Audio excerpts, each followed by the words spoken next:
सबको जय यीशु की। प्रभु क्रिस्त में प्यारे भाइयों बहनों, मैं आप सभी लोगों का हार्दिक स्वागत करता हूं ईश्वर का जीवंत वचनों को सुनने के लिए। और आज के दिन में मैं खास वचन को लेकर आया हूं।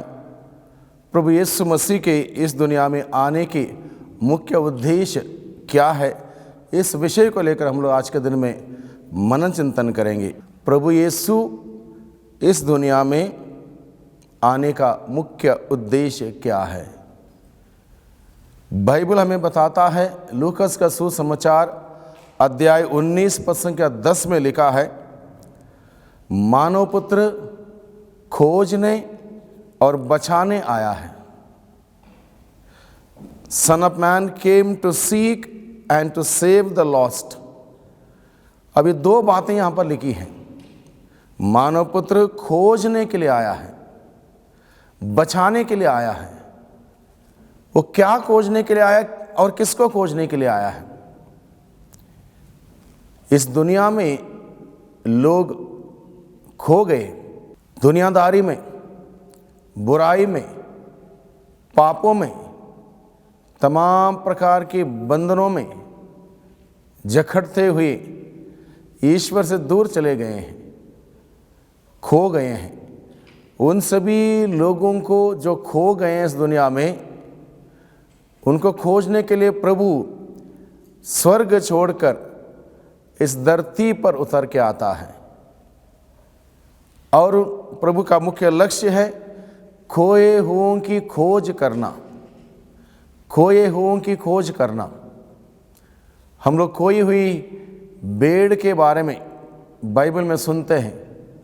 100 भेड़ें थी, एक खो गई, और वह गडरिया एक खोई हुई भेड़ के पीछे जाता है 99 भेड़ों को छोड़कर।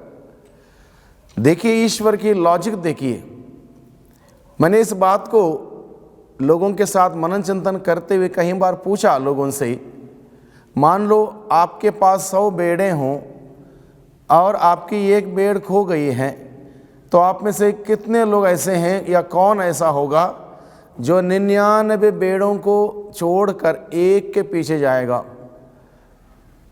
लोगों ने कहा हम नहीं जाएंगे, क्योंकि एक के चक्कर में 99 खो सकती हैं।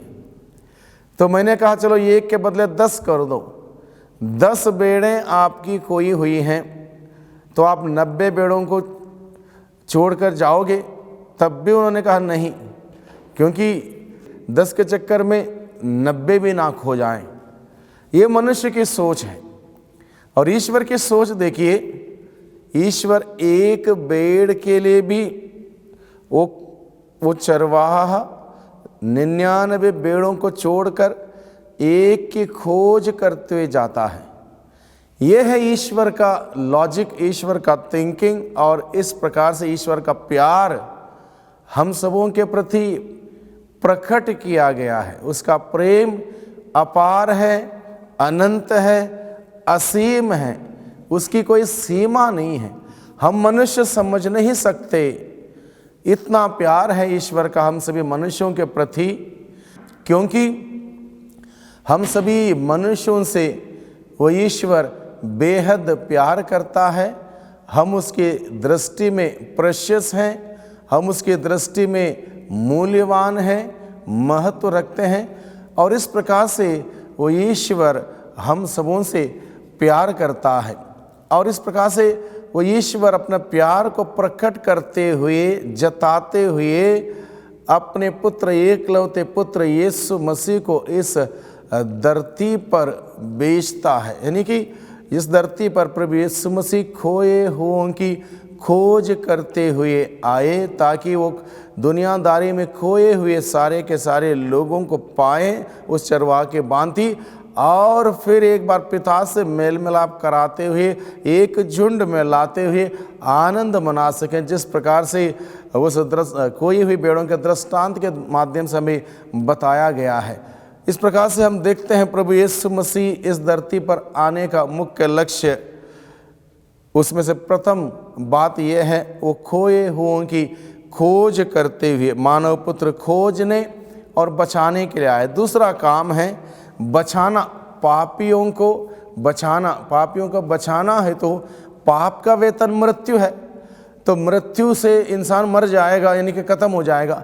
अब उसको बचाना है, तो बचाना है तो प्रभु यीशु मसीह इसलिए आए ताकि पापियों की खोज करें और उनको बचाएं। उनको बचाने के लिए, उनके पापों के लिए प्रायश्चित करने के लिए, पापों की सज़ा भोगने के लिए और सज़ा को भोगते हुए उस सज़ा को समाप्त करने के लिए और हमें बचाने के लिए प्रभु यीशु मसीह इस धरती पर आए। हम लोग पढ़ते हैं मत्ती का सुसमाचार अध्याय 20 पद संख्या 28 में, मानव पुत्र अपनी सेवा कराने नहीं बल्कि सेवा करने तथा बहुतों के उद्धार के लिए अपने प्राण देने आया है।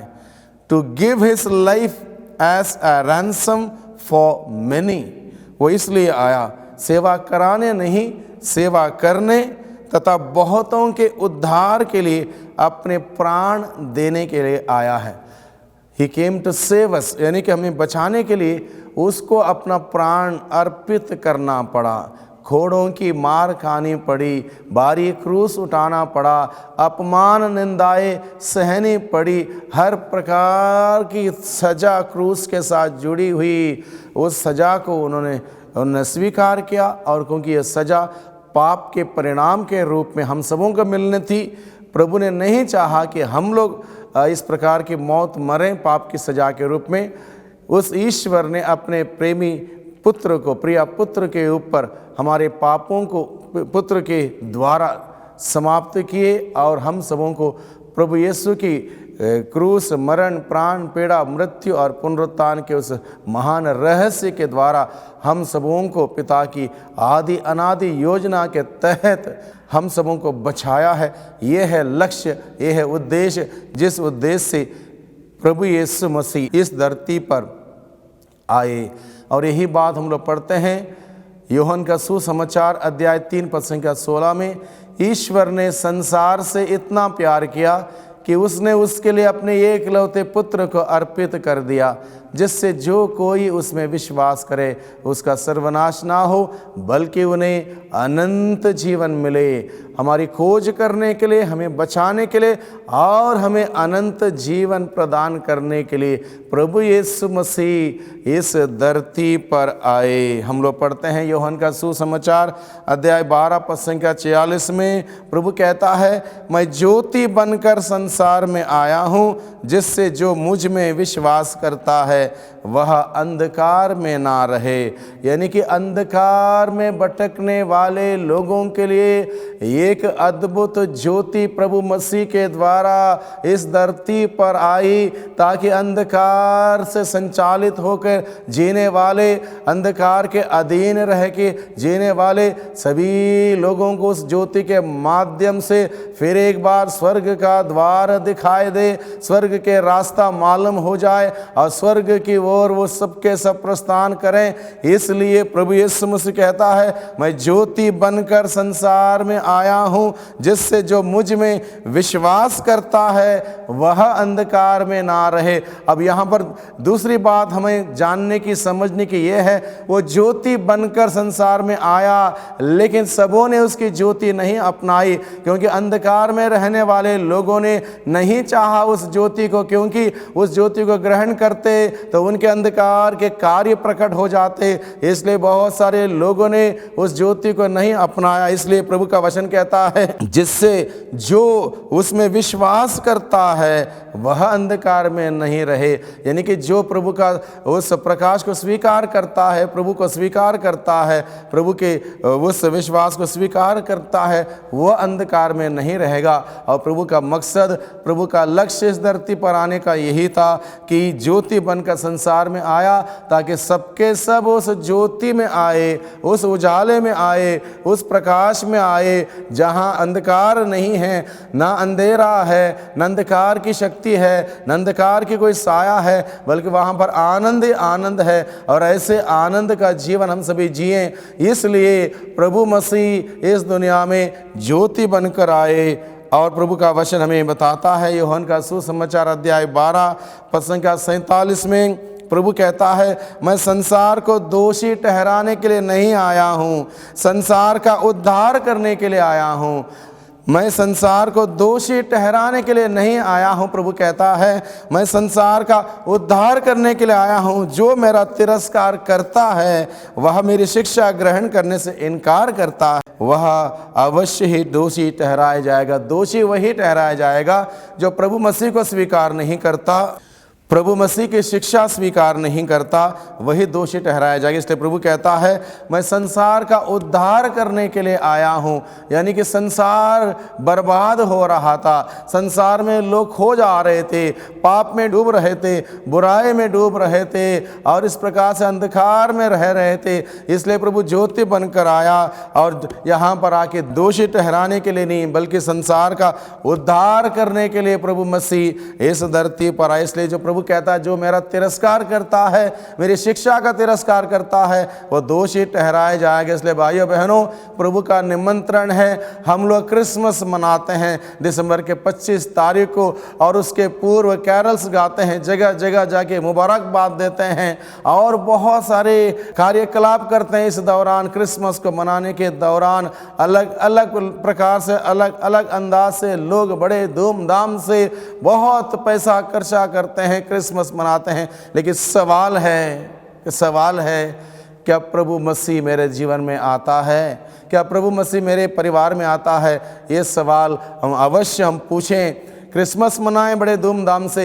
अगर क्रिसमस केवल आडंबर तक सीमित रहा हो, क्रिसमस केवल क्रिसमस केक तक सीमित रहा हो, क्रिसमस केवल नए कपड़े तक सीमित रहा हो, क्रिसमस केवल बाहरी दिखावट सजावट तक सीमित रहा हो, तो क्रिसमस नहीं है। क्रिसमस तब है जब मुक्तिदाता, उद्धारकर्ता, मानव पुत्र खोजने बचाने के लिए मेरे लिए इस धरती पर आया स्वर्ग छोड़कर, और उसको मैं अगर अपने जीवन में जगह ना दूं, मेरे दिल रुपये घर में जगह ना दूं, मेरे परिवार में जगह ना दूं, तो मेरे लिए क्रिसमस नहीं है। क्रिसमस यानी कि इम्मानुएल, ईश्वर हमारे साथ है। अगर ईश्वर हमारे जीवन में आना है, हमारे साथ रहना है, वो है क्रिसमस। इसलिए भाइयों बहनों, प्रभु का वचन हम सभी गहराई से सोचें, समझें और मनन चिंतन करें। प्रभु कहता है, मैं संसार का उद्धार करने के लिए आया हूँ, और उद्धार करता है, हम सबों का उद्धार करने के लिए इस दुनिया में आया। तिमोथी का पहला पत्र अध्याय 1 पद संख्या 15 में प्रभु का वचन कहता है, यह कथन सुनिश्चित और नितांत विश्वसनीय है